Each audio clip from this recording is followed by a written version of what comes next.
Assalamu alaikum students. I am Amna Manzoori, a chemistry teacher, and today we are going to start a new section of your syllabus, that is organic chemistry. We're going to start organic chemistry part 1, chapter number 15. I think that is, yes, chapter number 15, organic chemistry 1. In this section, we are going to study the introduction, the basics of organic chemistry. What is organic chemistry? What are its basic concepts? What are organic compounds? How do we get these compounds? How are they prepared in the industry? How are they are obtained by the natural resources, and so on. Basic terminologies we are going to discuss in this chapter. So moving towards the topic, we have the term, first of all, name of the chapter,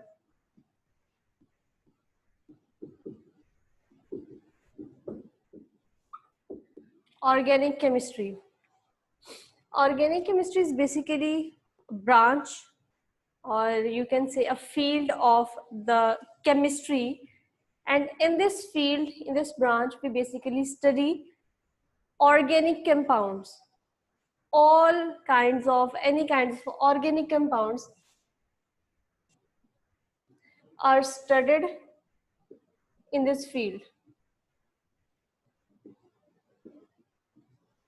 Now, the term is organic compounds. In organic chemistry, we are going to study the organic compounds. And what are organic compounds? Organic compounds are those compounds which are basically hydrocarbons.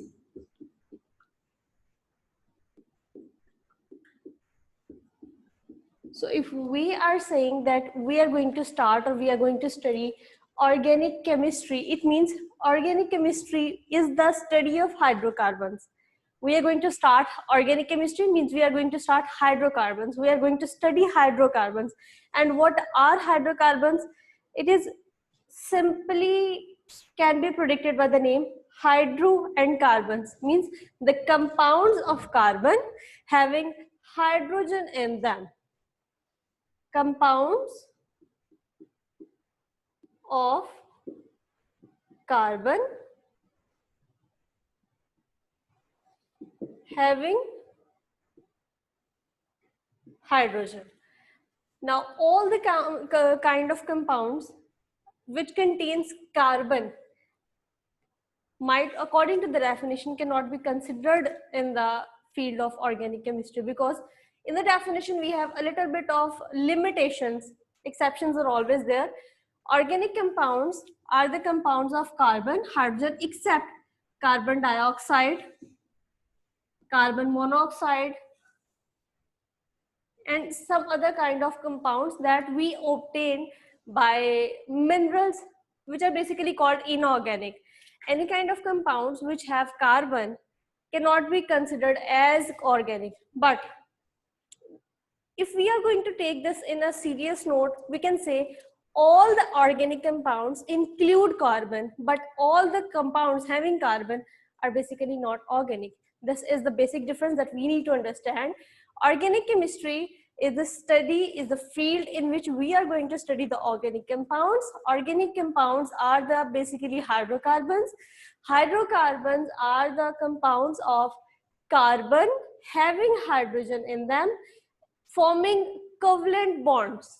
That is the basic definition of organic chemistry.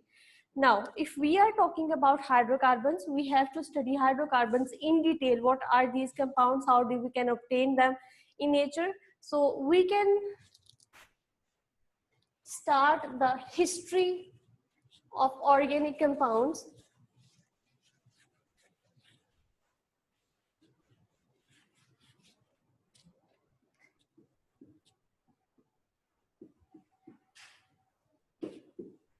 If we talk about the history of organic compounds, we can say simply, primitively, it was a myth, it was a consideration that organic compounds cannot be prepared in the laboratory. It was an initial concept. And initially, it was considered that whatever the conditions you provide, whatever the sources you give, you cannot prepare. Either you have the initial raw materials or whatsoever the case is, you cannot prepare organic compounds in the laboratory.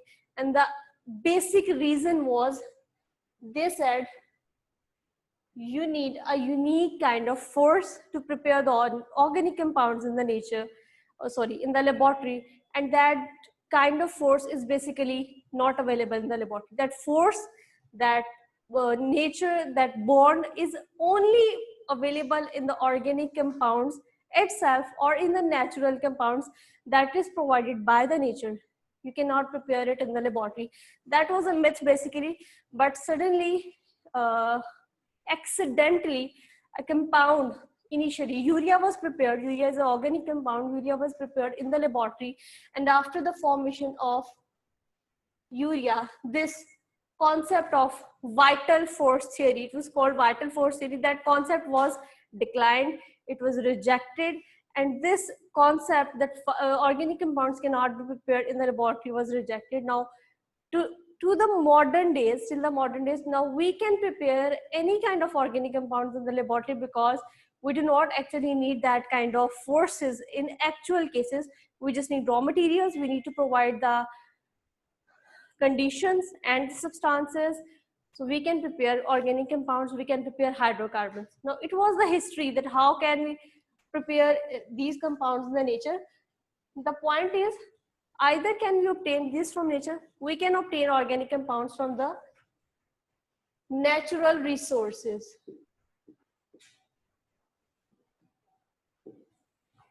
Maximum compounds found in the human body or found in the animal bodies, you can say in the living organisms, are organic, plus compounds formed in the bodies of the plants are also organic.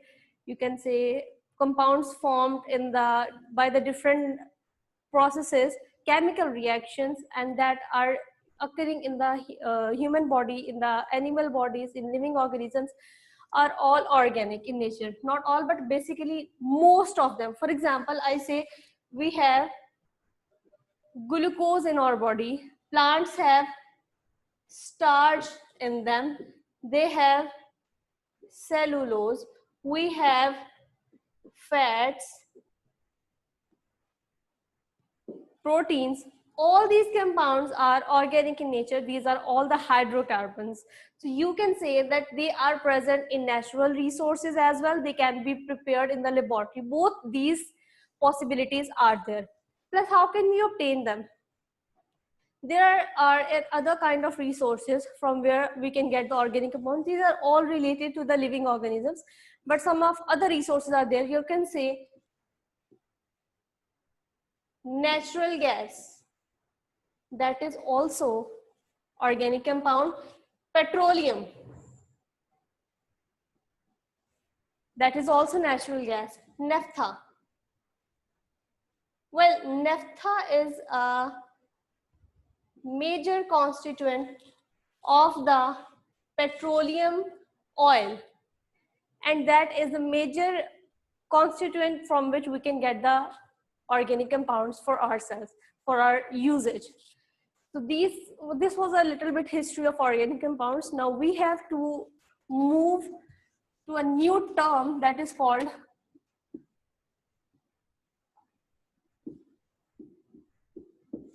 homologous series.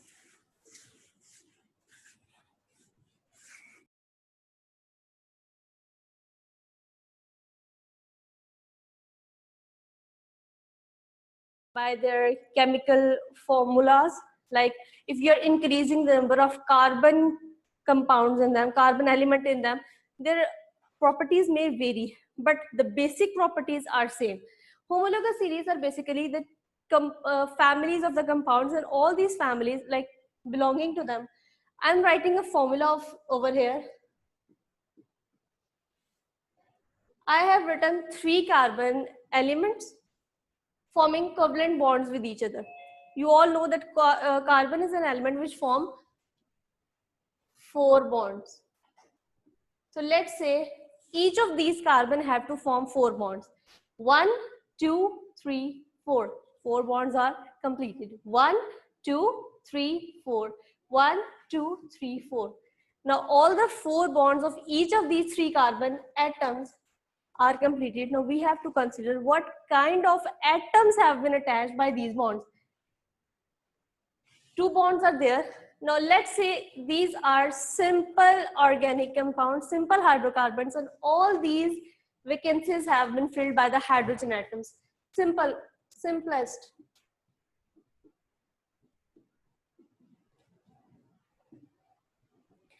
So this is a kind of homologous series. Now, if we were considering 1, 2, 3, three-membered chain of organic compound or the hydrocarbon having simplest its form, move towards another number, 4. Now it is also a hydrocarbon. It is also a hydrocarbon. It belongs to the same homologous series to which this three-membered carbon compound was belonging. It has the same, but the only difference is it has one more number of carbon and 3 more hydrogen atoms are there. Means 1 unit of the chain has been increased. So this was the same homologous series. If we decrease 1 member, it is 2-membered. All the homologous series belongs to the same family. They have same physical, they have same chemical properties. Like if I say that they have a specific kind of nature, like they have this 1 to 2, or you can say 1 to 5, the range of refractive index or the range of melting and boiling points, they will do have the same. The range may vary within the limit, but they will do have the same. So these are the homologous series. The series I have mentioned here is alkane. We will discuss these series later on, but let's say if we are going to vary the series by another atom, I replace hydrogen atom, any one hydrogen atom, by any of the halogen. You have studied the periodic table. Periodic table shows us a different kind of groups in it. The 7th group indicates the halogens. These are chlorine, fluorine, bromine, and so on. Let's say we replace any of the hydrogen by chlorine. Let's say I replace this hydrogen, place chlorine over here. Now this is not an alkane anymore. Now this homologous series have been changed from alkane to an alkyl halide. This is totally a new series. Now it has changed physical properties, changed chemical properties, changed melting and boiling point, changed structure, and each and everything. Now it has changed kind of chemical reactions as well. Although both are the saturated ones, what is saturated and unsaturated, that is also another topic. Both are saturated ones, but they have different, totally different kind of chemical properties. It was 3-membered, it was 4-membered. Let's say I replace this hydrogen with chlorine. Now again they are of the same series because both of them have one of their hydrogen being replaced by one halogen atom, that is chlorine. It was alkyl halide, the same, it belongs to a chain homologous series called alkyl halide now. Now both of these again belong to the same homologous series. Let me just give you another example of these homologous series so that you can consider these examples much well.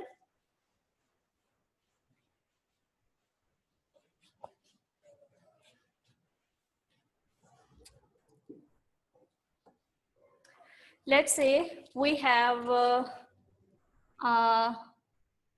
again 3-membered element, again 3-membered element over here. Now just complete the bonds. Each carbon atom is going to have 4 bonds. The same is the case over here. All the 4 bonds of each of these atoms in both of these compounds is completed. Now, consider this as an alkane. This will be the same compound as a a few moments earlier. Now let's consider this as alcohol. Alcohol is another kind of series. It has its separate functionalities, separate characteristics, different kind of physical and chemical properties. And why these chemical properties are different from alkanes, alkenes, alkynes, and so many other homologous series, the reason is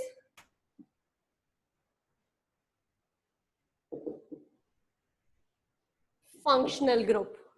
The functional group of alkane is simple bonding. Simple bonding of what?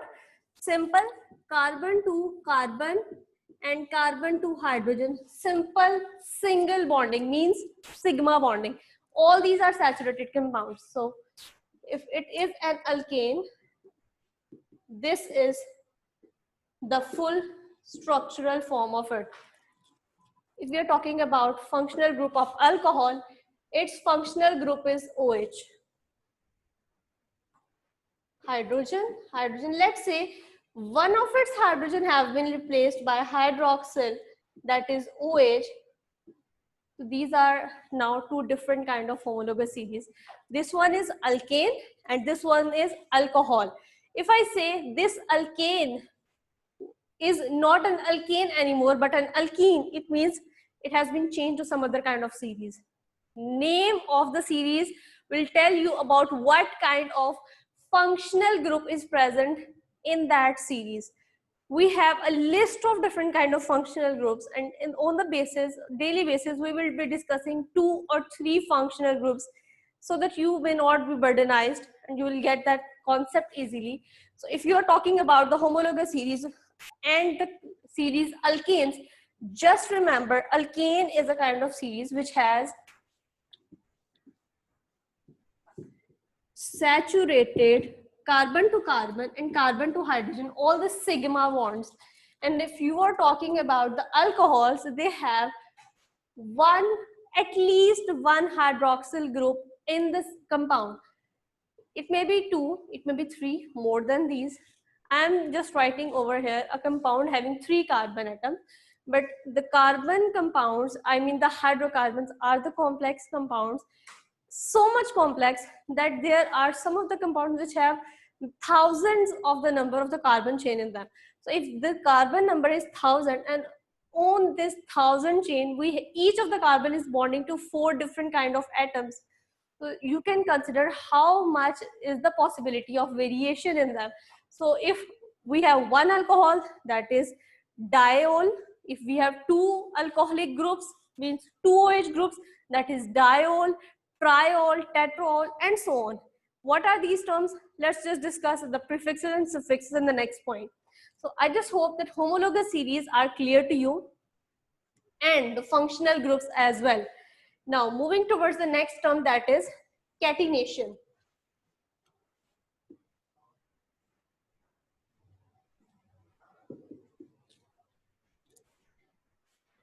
Just try to understand the term catenation by these 2 examples. Catenation is basically the property of the compound carbon. Carbon has a unique kind of property, and that property is basically the reason of the whole organic chemistry. Why do we have a table in the chemistry, and that is called periodic table. We have more than 100 elements in it, but all these elements make one chemistry, that is inorganic, and just one element, that is carbon.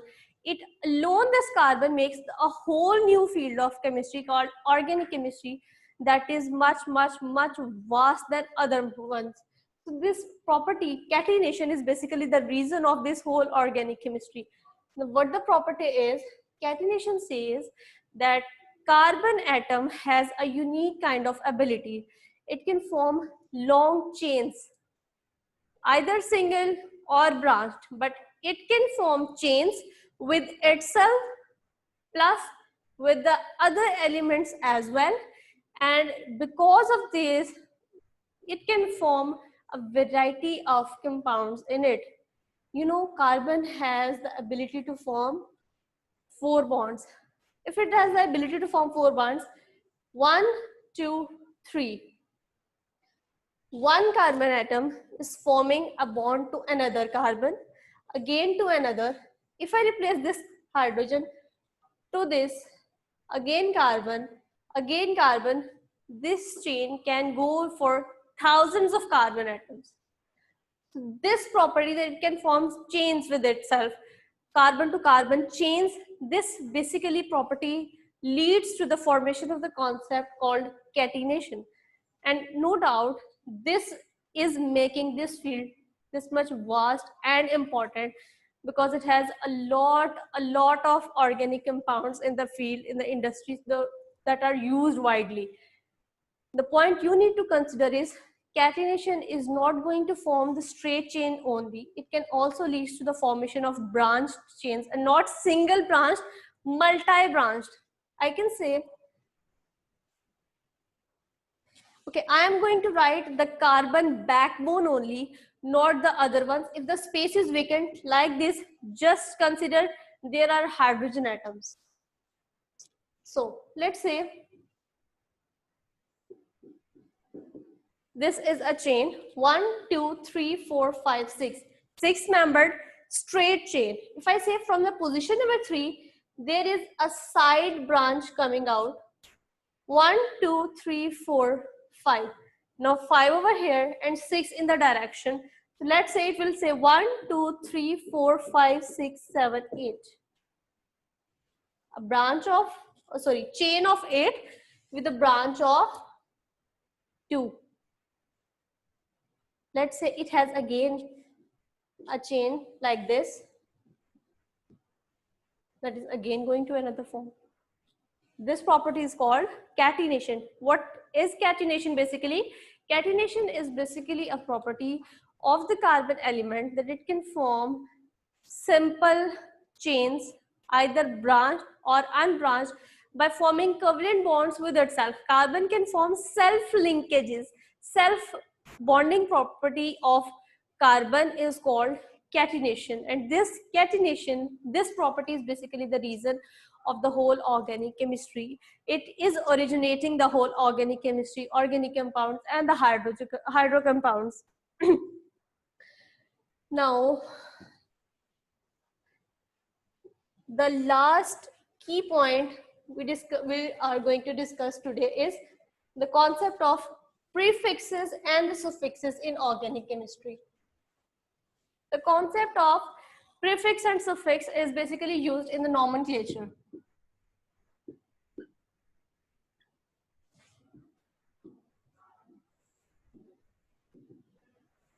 Okay, you are already familiar with what the prefixes and the suffixes are.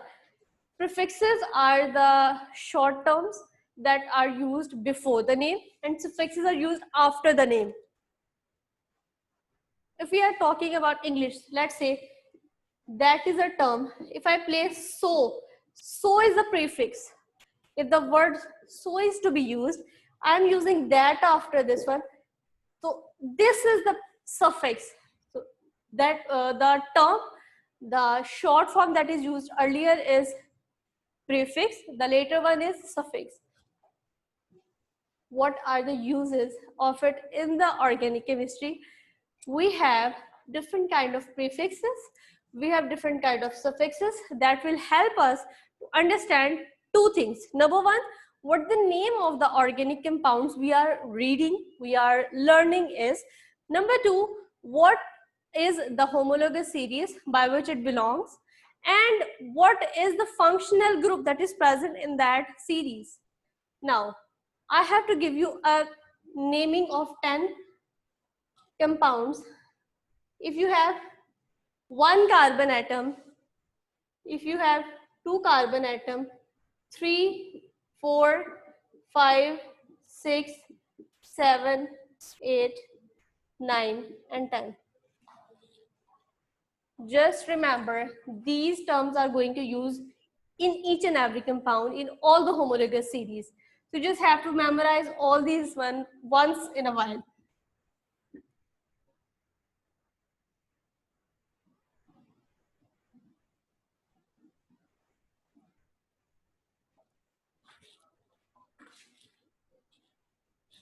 Yes. meth. These are the prefixes. If we are having carbon, just one carbon in the compound, we are going to use the prefix meth.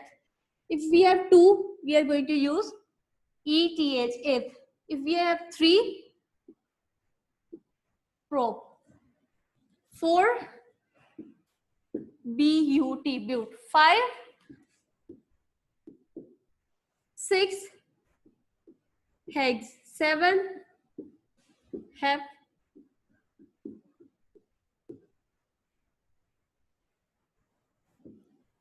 Now, these were the prefixes. Prefixes will give us the knowledge of carbon number in the compound. You can say it will tell you about the chain, length of the chain, that how many carbon atoms are there in the compound. This will be cleared when you are going to consider the prefixes. Now, what the suffixes are going to do, they will tell us about the functional group. So once you know what the functional group is, you will automatically came to know what the homologous series is from which the compound is belonging. Like say we have functional group of A and E. Ane. Ane is a functional group that is used for alkanes. Simple. The simplest ones, I just gave you two examples of this, propane and butane. So if alkane is used, means all the carbon to carbon or all the carbon to hydrogen are single bonding, and each of it is the simplest kind of hydrocarbons. They will be called alkanes. If A and E is used at the end of the name. Now, we have to consider, we have to originate the names. If the one carbon atom is there, it will be called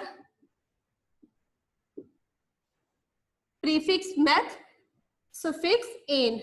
Methane. Prefix, suffix ethane.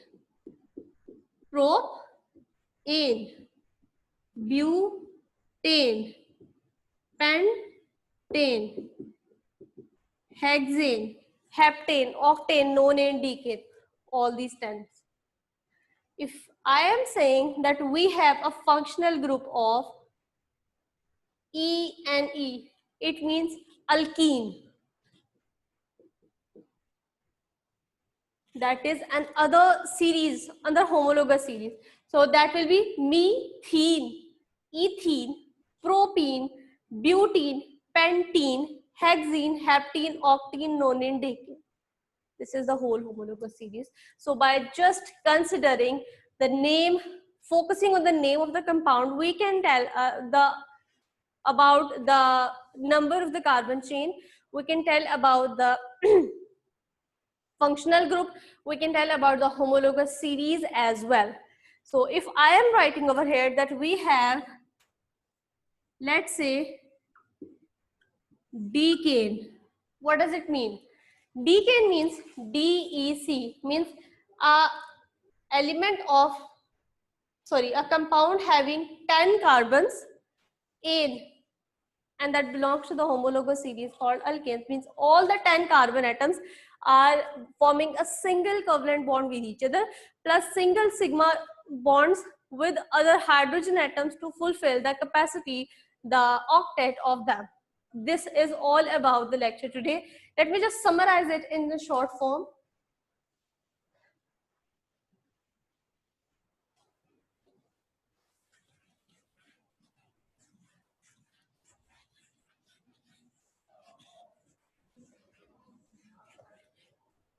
First of all, we studied what is organic chemistry. So we said the branch of chemistry in which we study the organic compounds, or you can say the family of carbon forming covalent compounds with the hydrogen, is called organic chemistry. Now what the organic chemistry includes, it includes the compounds of carbon having hydrogen in it. What are those compounds? That are called hydrocarbons. So you can simply say that organic chemistry is basically the study of hydrocarbons. Now hydrocarbons are the covalent compounds of carbon in which the carbon is forming bonds, either single, double or the triple ones with hydrogen and some other to form the branches. So next point is, what is catenation? Catenation is a property of organic compounds. I can say property of carbon element, the forming different chains, either long or short, single, straight or branched, but it is the ability of carbon element to form different kind of chains.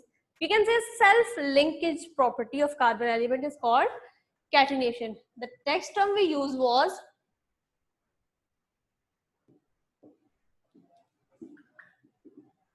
homologous series.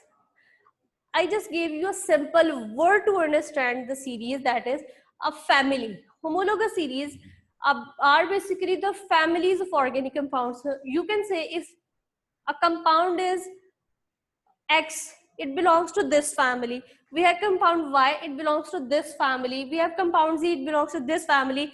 What are these three families? It means this one is a separate homologous series.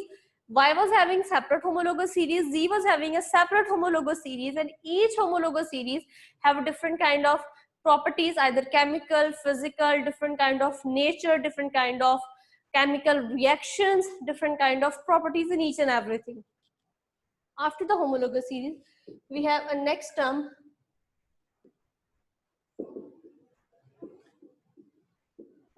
functional group.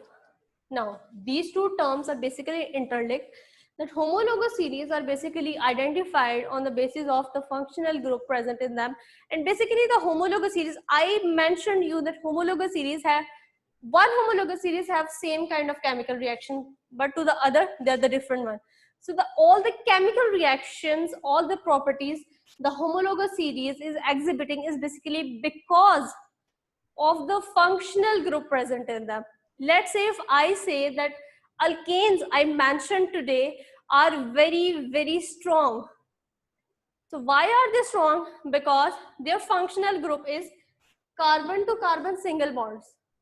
And this bond is very much stronger. It is sigma in nature, and that is very strong. That is a saturated kind of compound. So these homologous series can be explained in the term of functional groups. Their properties are explained on the basis of functional groups. Alkanes are stronger because of the carbon-carbon single bonds. This is the functional group of homologous series alkane.